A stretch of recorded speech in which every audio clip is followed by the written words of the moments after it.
I just want to welcome everybody to Green for All's first inaugural, which is why there's all these tech issues, Common Ground on Climate Policy Forum. We launched the Common Ground on Climate campaign last year, just so that we can, basically our mission is to find ways to get through the political partisanship and actually get things done. And so we are exploring things that are actually working across the country where we're forming unlikely allies and building bipartisan support for climate solutions. And so every month we'll be highlighting some solution across the country. And we just decided that we would start right here with an amazing program that was started in California, which our panelists will be talking to you about. So right now, what I want to do, first of all, is introduce my boss, the wonderful Jessie Buendia, who's a Senior Director of Green for All. Wave at everyone. And I'm also going to introduce Jerry Yang Johnson, who is literally 5 days old. She's our new Director of Green Business and Entrepreneurship. Jerry, wave at everyone.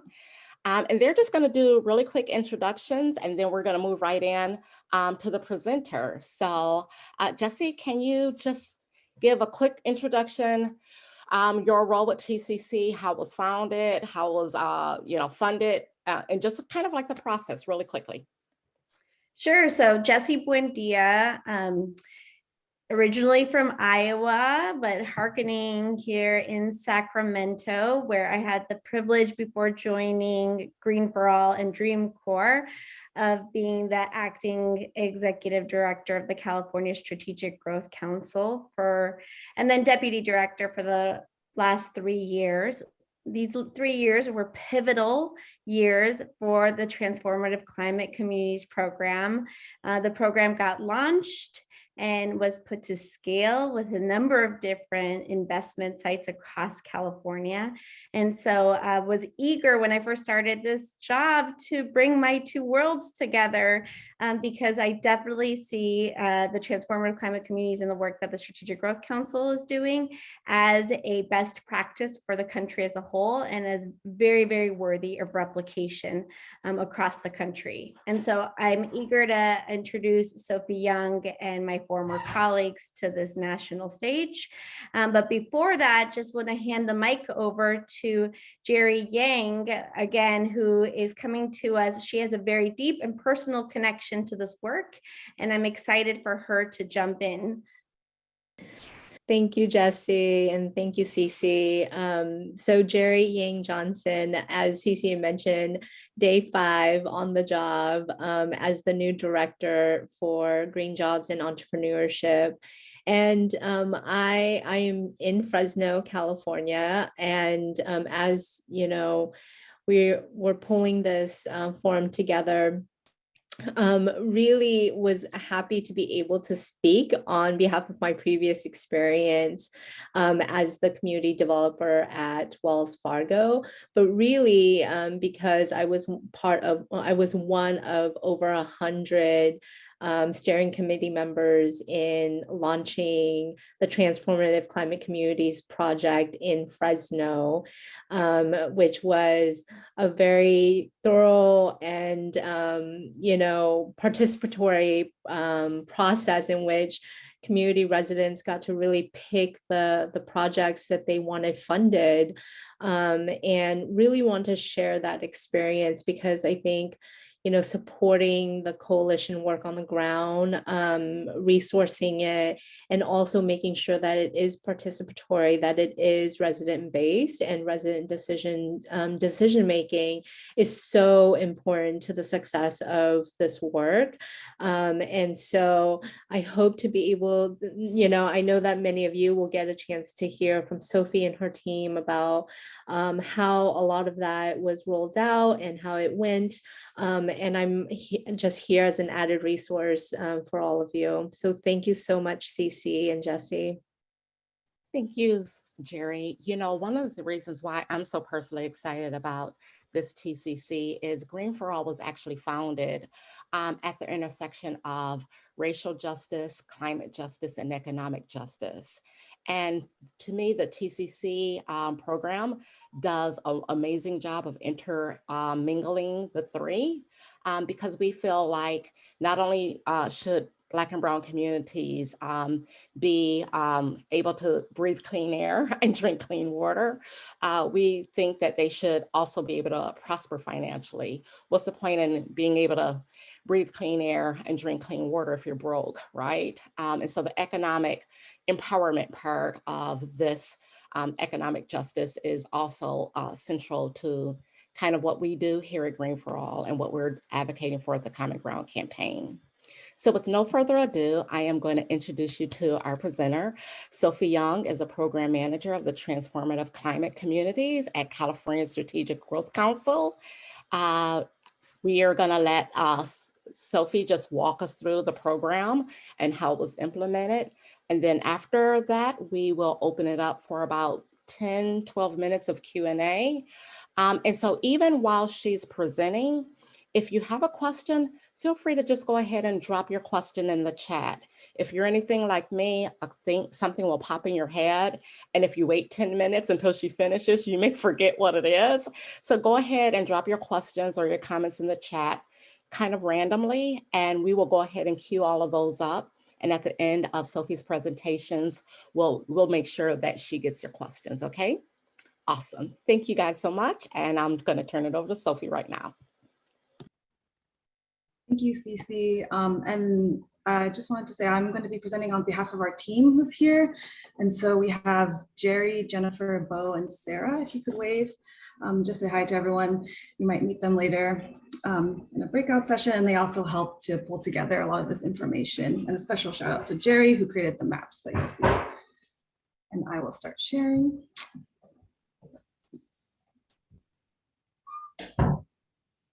Okay. Do we see this? Great. So as Jesse mentioned, the California Strategic Growth Council is an entity under the California's government, the executive branch, and we have a mission to support healthy, thriving, and resilient communities. And we do our work through interagency coordination to support policy initiatives and pilot program models that further sustainability and equity. And we do this through infrastructure investments, technical assistance, and capacity building. And I will give an overview of our program's original design and examples of some projects on the ground to date before going over some of the evolving political story of our program.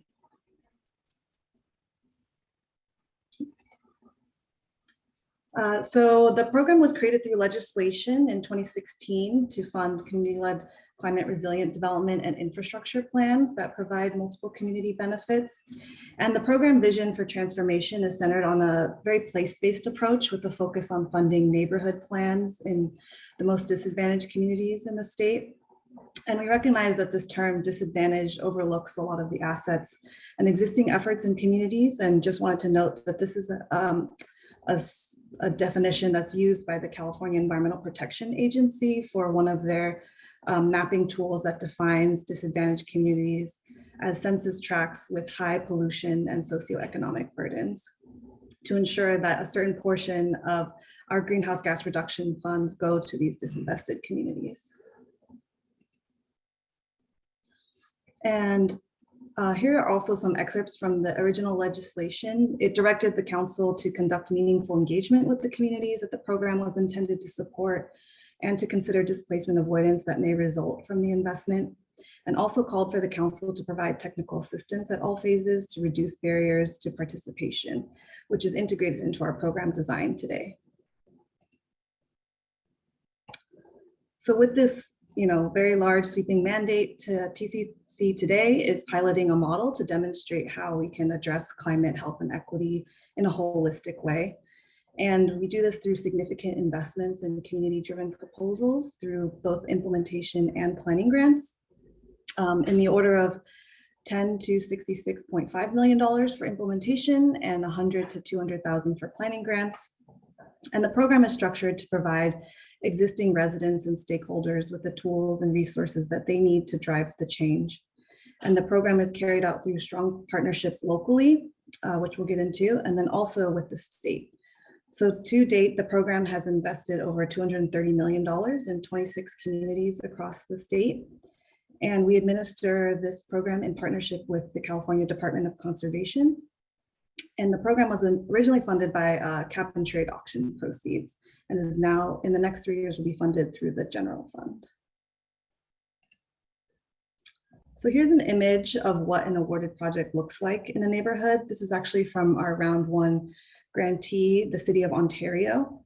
And they are funding a zero net energy affordable housing development with various clean transit connectivity improvements across the city, including making connections to a new job center downtown. And we're funding a new workforce development, full-time staff there. And then there's also a carbon farm that will distribute soil to residents in this neighborhood. So applicants develop partnerships to create a community vision, and then they select from a menu of project strategies that will help them to achieve that vision. And all these projects must demonstrate that they will help to build climate resilience, and that also they'll provide other community benefits like improving access to key community destinations like schools or job centers, and also that the projects are integrated with one another in order to maximize their impact. And all of these are concentrated in a neighborhood area no larger than 5 square miles. So a unique feature of the TCC model are what we call transformative elements or transformative projects. And these are designed to ensure that the physical infrastructure investments also provide direct and meaningful benefits to local residents and stakeholders. So kind of the crowning element of this is the community-driven decision-making that we have. We require a partnership structure and to be implemented through an MOU. And so, multiple partners come together with their various projects. And then they also develop an oversight committee that will oversee implementation to make sure that the projects are driving forward, in line with the original community vision. And there's also a workforce training and job placement program element that must prepare residents for future economic transitions to a net zero economy. And also we require a displacement avoidance plan, which allows these communities to concurrently plan for any potential displacement impacts and to ensure that safe and affordable housing continues to be available for existing residents and that there are opportunities for local business development. So here's a map of the 8 implementation grants we have so far. As you can see, they're all across the state and they're currently between 1 and 3 years into their implementation periods of 5 years. And these are the projects that fund the physical infrastructure and transformative projects. And as you can see from these colors on the left, that Cal EnviroScreen mapping tool I mentioned, they're focused on the most disadvantaged communities of the state.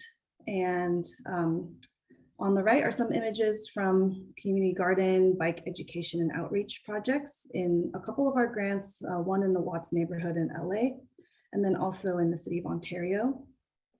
And on the bottom right, actually, you'll see there's a COVID era door-to-door outreach that was going on there. The outreach resident is masked. And I think one of the big outcomes of the TCC program that we've seen so far has been this investment in the social structures and the community partnerships that during COVID-19 really showed that it built their resilience and supported them to be able to support the residents. Another example is that in Watts, they had a community urban farm, and they pivoted their engagement to actually provide public health information and food distribution during COVID-19.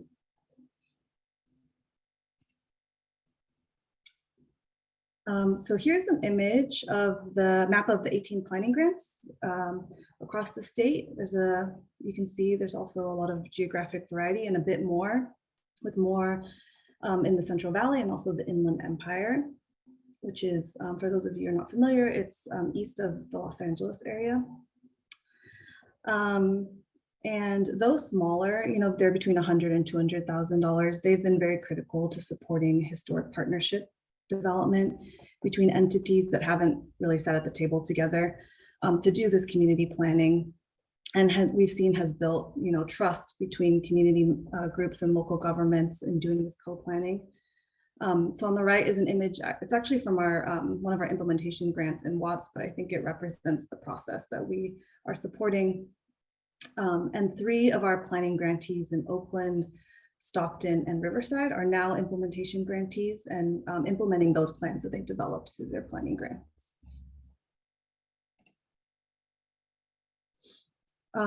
So just wanted to summarize, I think some of the key features of TCC that we've seen, this was kind of part of the original design, and we're seeing this bear out through implementation. That the key element that really contributes to the project success is this community engagement requirement that's baked into each aspect, as Jesse and Jerry had mentioned earlier. And it really ensures that the project is designed to be locally appropriate, usable, and accessible, and that the project impacts some of the whole or greater than its parts. And also for the benefits to be realized quickly in these communities. All the projects come online around the same time during this 5-year project grant timeline. And it also builds catalytic partnerships, as we've mentioned. One thing that grantees have reported is that it has been invaluable for sharing resources and troubleshooting very sensitive implementation issues, like having to replace a partner, a project that is not, that won't be able to be fulfilled, and while staying true to the community vision. And we've also seen, and this is also in the legislation, that the substantial investment size has also been pretty catalytic. It's brought over $100 million to all of our investments, in addition to what they have originally committed. And partners on the projects are able to, build on their TCC projects, use TCC as leverage, and then they also are just separately self-organizing to attract investments for other initiatives to their neighborhoods. And so now for the political story.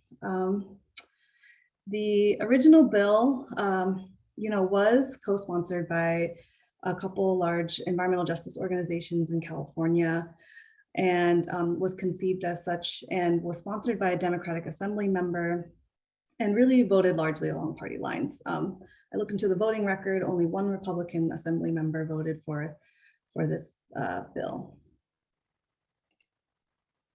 And for those of you not familiar with kind of the partisan breakdown of California, you can see that on the left is a map of the assembly districts, on the right the Senate districts, and largely the western coastal regions are blue, and half the Central Valley and the Sierras and the Inland Empire and are red. And so how this plays out on the ground, through some of our implementation grants. So we mapped those 8 implementation grants and their mayor representation. And you can see that 5 of the 8 implementation grants currently have Democratic mayors, 2 have Republican mayors in Stockton and Fresno, and 1 is nonpartisan in the city of Ontario. And also wanted to note that the city of Stockton previously had a Democratic mayor, you may know Michael Tubbs, and that his party, he lost his election, and so that party affiliation did change during implementation. So this kind of reflects the current status. And then all of these are actually in Democratic Senate and Assembly districts, which we wanted to see if there's any bipartisanship. So not in this case, but wanted to note that because they do play an important role. The Senate and Assembly members play an important role in supporting these applications from their districts. And then here's a map of the political leadership for the planning grants. And as you can see, there's a lot more mixed political support. So blue being Democrat, red being Republican, green, nonpartisan. And then happened to Riverside? Oh, it's now orange, libertarian. So there's potentially, more of a mix due to the need for smaller cities. We're kind of postulating here, needing more resources before getting to implementation, and being able to move into, fulfilling those visions through like infrastructure investments. And so you can see like some of the nonpartisan cities are very concentrated in the Central Valley: Bakersfield, Tulare, Porterville, McFarland, and then also in the Inland Empire, Pomona, Riverside, Moreno Valley. And then what we also mapped, and I hope it doesn't make you cross-eyed, but we also tried to overlay the Senate and Assembly districts representation. So all the cities in Black all have Democratic Assembly and Senate representatives. Bakersfield and Tulare in red have, they're red through and through. So they have red Assembly and district members. And then we have bipartisan representation for these ones in purple. So in Porterville, Indio, and Coachella Valley.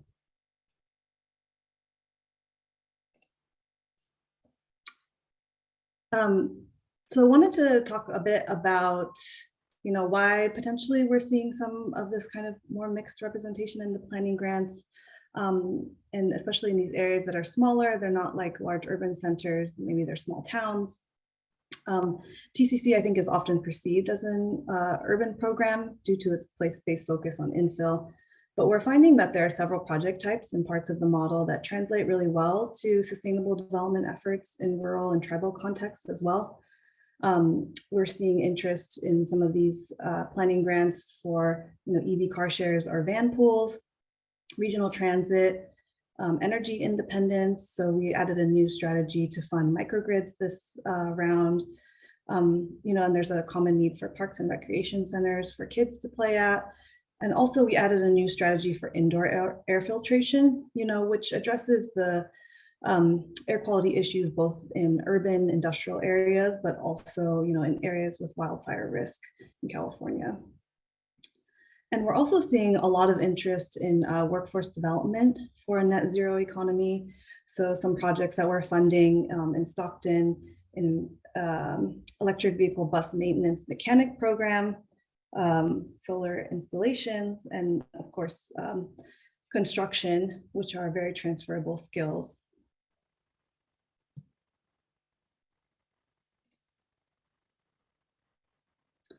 Another thing is we want to take a closer look at some of the partners. So our team looked at all the partners that are involved in the grants, and so here's kind of representation. It's sort of everyone, and to show the unlikely partnerships that TCC brings together.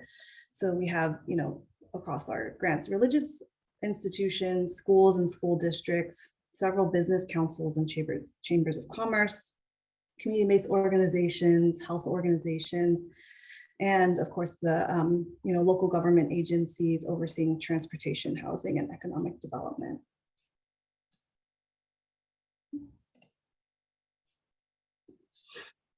And just wanted to show a concrete example from Fresno. Fresno is implementing over 20 projects through a very diverse partnership with strong community leadership alongside local government, the housing authority. There are B corporations involved, religious leaders as well. And this is a photo from the historic participatory budgeting process that Jerry mentioned earlier. I don't know if we can see her in this image, where approximately 130 stakeholders voted on the final TCC proposal. And yeah, I think this has been, this is our largest grant, $66.5 million. And we're just seeing, I think, like great progress from this site, and really, it's just really interesting. I think, there are a lot of difficult conversations that had to be had between a lot of the partners. And we're kind of seeing, the fruit bear from that now. I just wanted to show you another current example, planning grant that we have in the city of Bakersfield.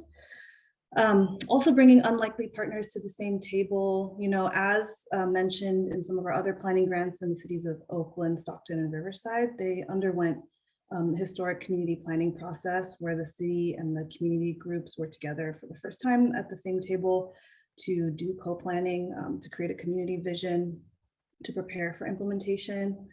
And Bakersfield is a Republican-dominated city leadership, Senate, and Assembly.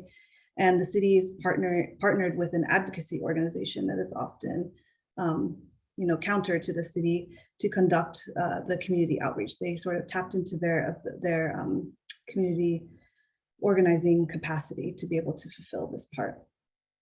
And so they focused on a few areas. They identified affordable housing, active transportation, and jobs, but also through the community visioning process, they heard that urban greening was also a big community priority, so they've added that to their final plan.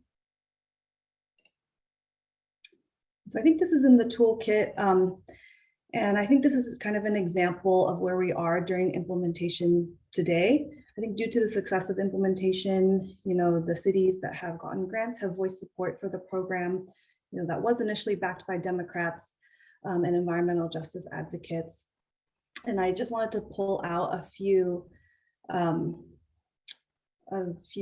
phrases from this op-ed that was co-authored by the Fresno mayor, who's Republican, Ontario mayor, who's nonpartisan, to support a TCC budget proposal last year. Customizable solutions is like another word, I think, for community-led. Building real lasting partnerships, sort of like a more concrete way to say collaborative, and really means transformation. And this is the explanation that they provided. It's more than just community development. It ensures our communities have the resources and tools necessary to prosper and allows disadvantaged communities to participate in that transformation. So we're still learning, but this is kind of what we've seen so far. And just happy to have the opportunity to share. And if you have any questions, please feel free to reach out. We love talking to people about what we're learning, and we love learning from others. So that concludes the presentation. Thank you so much, Sophie. And because we had a late start, we're just going to condense the questions to 2 quick ones, and that way we can go into the breakout groups.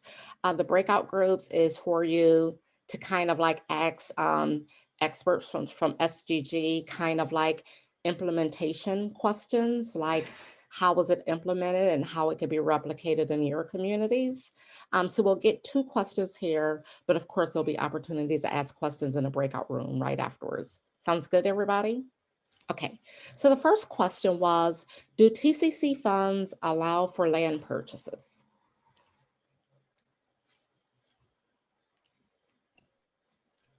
Sophie? Yes, sorry, I was looking for the unmute button. Yes, we do. And for certain project types, and also if there are land purchases, they do have to be for what we call, community serving uses. So affordable housing, or, a food hub, a park, something that will provide a public benefit.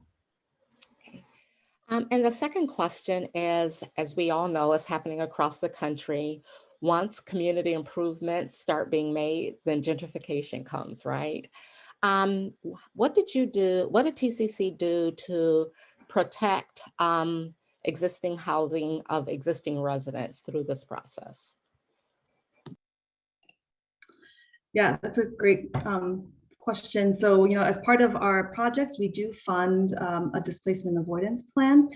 And that can include strategies that the communities identify that they would like to pursue. So these can be programs like, tenant protections, or funding like legal aid, or what else? I think like outreach, just awareness on like tenants' rights.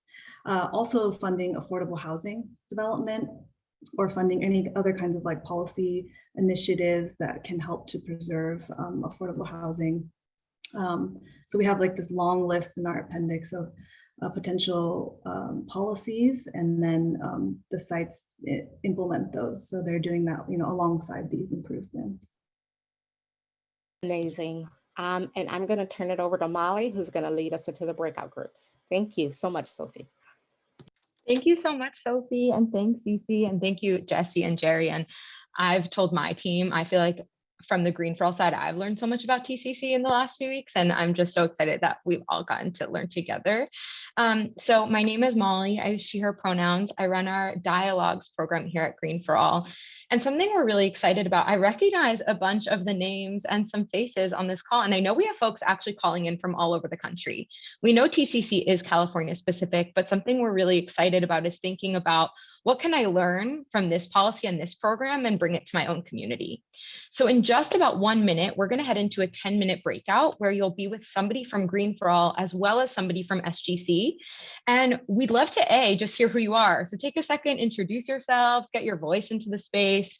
Let us know what you're working on in your community. And then your Green for All and SGC folks will kind of guide you through a conversation thinking about how can I bring this to my community? I'm going to screen share for just a second. And then Mira, if you could go ahead and send the link to our toolkit, everyone actually will have a toolkit that they can take away with them from this session as well to keep thinking about TCC's lessons. So I'm going to screen share for just a moment. So we're about to head into our, I believe my music has started again. Once again, shout out to Krongbin, check them out. But we will head into our breakout, so we'll get the chance to do a couple of things. We'll be thinking about bringing this back home to your community. 2, if you had any questions about TCC, there will be someone from SGC in your breakout. So take a couple minutes to ask, and then you'll get to know the toolkit structure, which I believe Mira has shared. And just so everyone knows, this is what your toolkit looks like, so you can stay familiar. And you're not going to get to all of these questions in our 10 minutes together today, but I definitely offer and welcome continuing to think about these after today, continuing to think about what TCC can bring to your community. So Mira is going to take us into a 10-minute breakout. One more thing I wanted to let you all know is because today is a shorter session, and I know we've had some wacky technical things happen, instead of sharing out from our breakouts verbally when we get back, we do want to see what you all talked about. And so we'll actually be doing a text in option. And so have your phone ready right when you get back. I'll give you super simple instructions, and we'd love to hear just something that came up in your breakout. So we will see you all in 10 minutes. I'm so grateful to be with you today. I don't know about other groups. I know our breakout was a little short today, and we were all like scared of the countdown today. We were like, I want to hear what you have to say. And so I truly hope message the folks who are maybe in your group, get their contact information, keep those conversations going. I know I hope it's okay. I will be reaching out to folks in my small group because I have a lot of questions for you. So would love to keep learning. What we're about to do just before we close out, and I'm going to pass this to Jesse for closeout, is we just want to hear like one thing that stuck with you. And so I'm going to screen share one last time for today. And this is where you will go to a link either on your phone or on your computer, and you will type in menti.com. You will type in menti.com, and you will be prompted for a code. Mira is also going to copy and paste this in the chat. Thank you so much, Mira. And Mira, if you could type the code, I actually can't see it while I'm screen sharing. So if you could type the code in, that would be fantastic. The code is, I'll read it out loud for folks. You go to menti.com and you type in 6912-4888, and we'll actually see these come up in real time. So for just about a minute, just let us know, what is one thing you are taking with you from today's forum? Molly, the code that's coming up on the screen is 1491-4705. I appreciate that so much. Della has sent it again. Today is the day of technical mistypes. So the code is actually 1491-4705. I appreciate my whole team so much right now. And so just let us know, what is one thing you are taking with you from today?